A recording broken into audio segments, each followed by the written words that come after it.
Bonjour à tous. Alors, on m'a fait remarquer que j'avais dit que je vous enverrais la synthèse sur les réactions de précipitation et il me semble qu'en fait j'ai oublié de le faire.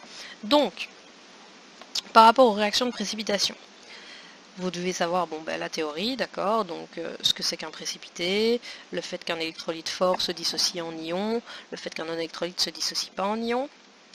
Et enfin, donc surtout, connaître vos règles de solubilité de façon à savoir analyser donc les molécules qui se forment, si oui ou non elles sont solubles ou pas solubles. Ensuite, au niveau des équations réellement à proprement parler, donc des exercices de, de solubilité, il y a 3 types de réactions. Donc on en a déjà parlé, on l'a fait en classe, mais c'est vrai qu'il n'y avait pas de vidéo qui les reprenait. Donc il y a 3 types de réactions sur lesquelles vous pouvez tomber quand on parle point de vue des précipités.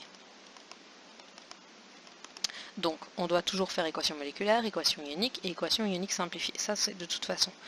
Le premier type de réaction, donc le premier cas, c'est quand vous avez effectivement formation d'un précipité à partir de 2 molécules qui sont solubles.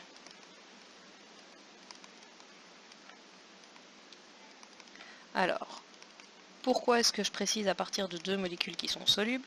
Parce que justement c'est important. Donc on a vu en classe qu'en fait une réaction chimique avait lieu en général, souvent, c'est pas une règle générale, mais très dans la plupart des cas, on va dire 90% des cas, les réactions chimiques ont lieu en milieu aqueux. Pourquoi? Parce que par exemple, on va dire si je fais réagir du Na2CO3 avec du CaNO3, eh bien, pour qu'il y ait réaction, si je mélange ces deux molécules à l'état solide, il ne va pas y avoir de réaction, les deux ne vont pas réagir. Pour qu'il y ait réaction, il faut que ces deux molécules soient solubles, c'est-à-dire que on les note petit AQ. Donc je vous ai dit que vous n'étiez pas obligé de les mettre parce que je sais que moi-même je les oublie souvent. Donc on part du principe que quand on note une molécule comme ça, en réalité c'est d'office une molécule qui est en solution, donc qui est aqueuse.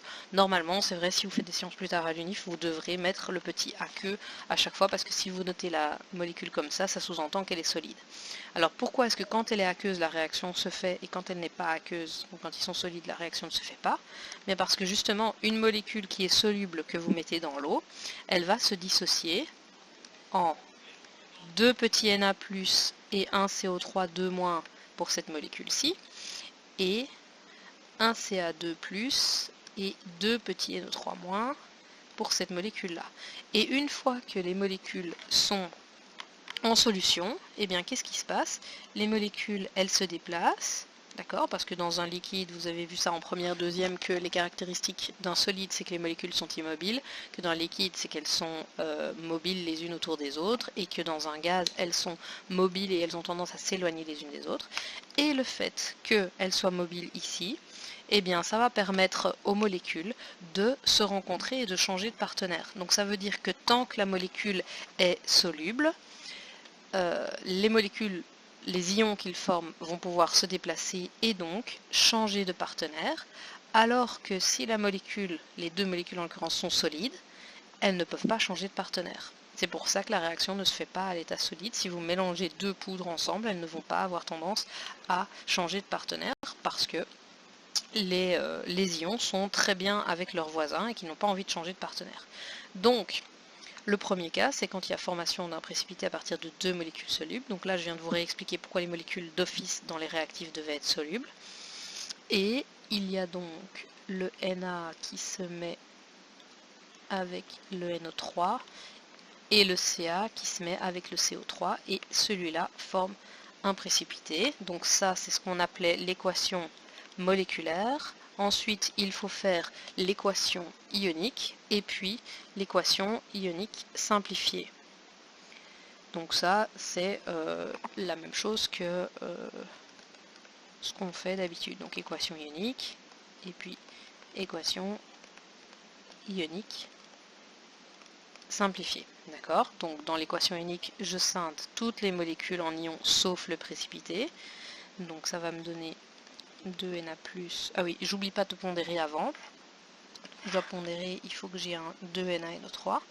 Donc si je scinde en ion, ça donne 2Na+, plus CO3 2- plus Ca2+, plus 2NO3- qui donne 2Na+, plus 2NO3- et le CaCO3 qui est toujours précipité.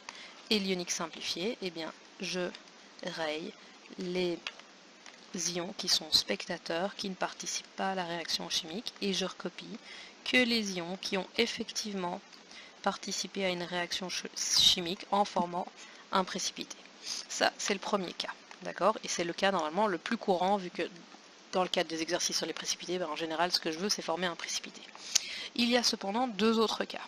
Alors, le deuxième cas, c'est pas un S ça, le deuxième cas, c'est une réaction qui va être impossible. Alors, pourquoi une réaction impossible? Parce que il y a dans les réactifs une molécule qui est un solide insoluble. Donc, il y a un réactif.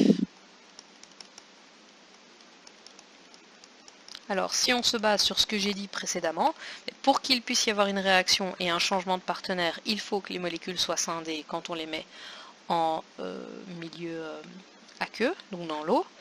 Donc, si par exemple, je lance une réaction entre du NaNO3 et du carbonate de calcium qui est le calcaire, eh bien, qu'est-ce qui se passe? Comme le carbonate de calcium est solide, la réaction est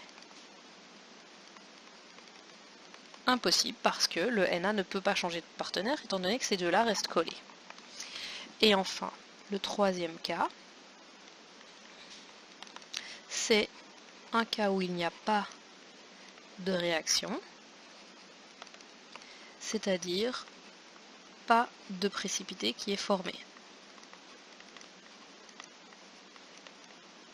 Pourquoi il n'y a pas de précipité formé? Parce que par exemple, si vous prenez une bouteille d'eau, dans la bouteille d'eau il y a tout plein d'ions qui sont présents, vous n'avez qu'à regarder l'étiquette, et bien dans ce milieu, il n'y a pas de précipité formé. Donc dans votre bouteille d'eau, il y a des ions et des molécules qui sont présentes en solution, mais il n'y a pas de réaction chimique qui a lieu. C'est quand on a deux réactifs qui vont se rencontrer et qui vont former deux molécules qui seront toujours solubles.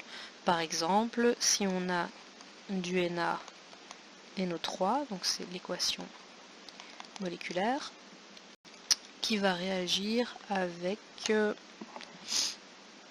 LiOH. Donc si vous allez vérifier dans vos tableaux de solubilité, les composants du Na sont tous solubles, les composants du Li aussi.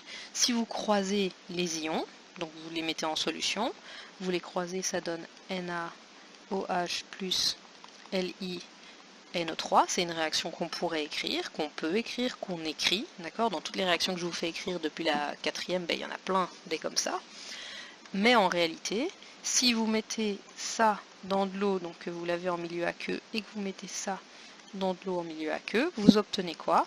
Ça qui est aussi aqueux, et ça qui est aussi aqueux, ce qui revient en fait à regarder ce que vous avez dans votre petit pot, qui est de l'eau, avec, si on pouvait les voir, des petits Li, des petits OH-, des petits NO3-, des petits Na+, tout plein, mais qui ne vont jamais se rencontrer. Donc ils se promènent, ils peuvent changer de partenaire s'ils ont envie, d'accord? Donc le Li peut se mettre une fois avec le OH, une fois avec le NO3, mais il n'y aura jamais formation, on ne verra jamais de réaction. Donc on peut écrire cette molécule, cette réaction-là, mais en réalité elle n'a pas lieu. Comment ça se met dans les exercices? On a une équation ionique, étant donné que je n'ai pas de précipité, j'ai formation de Na+, de NO3-, de Li+, de OH-, de Na+, de OH-, de Li+, de NO3-. Et dans ma réaction ionique simplifiée, je simplifie tous les ions spectateurs et je note qu'il n'y a pas de réaction. Voilà, ça termine donc les trois cas que vous pouvez rencontrer quand on parle d'une réaction dans le cadre des précipités.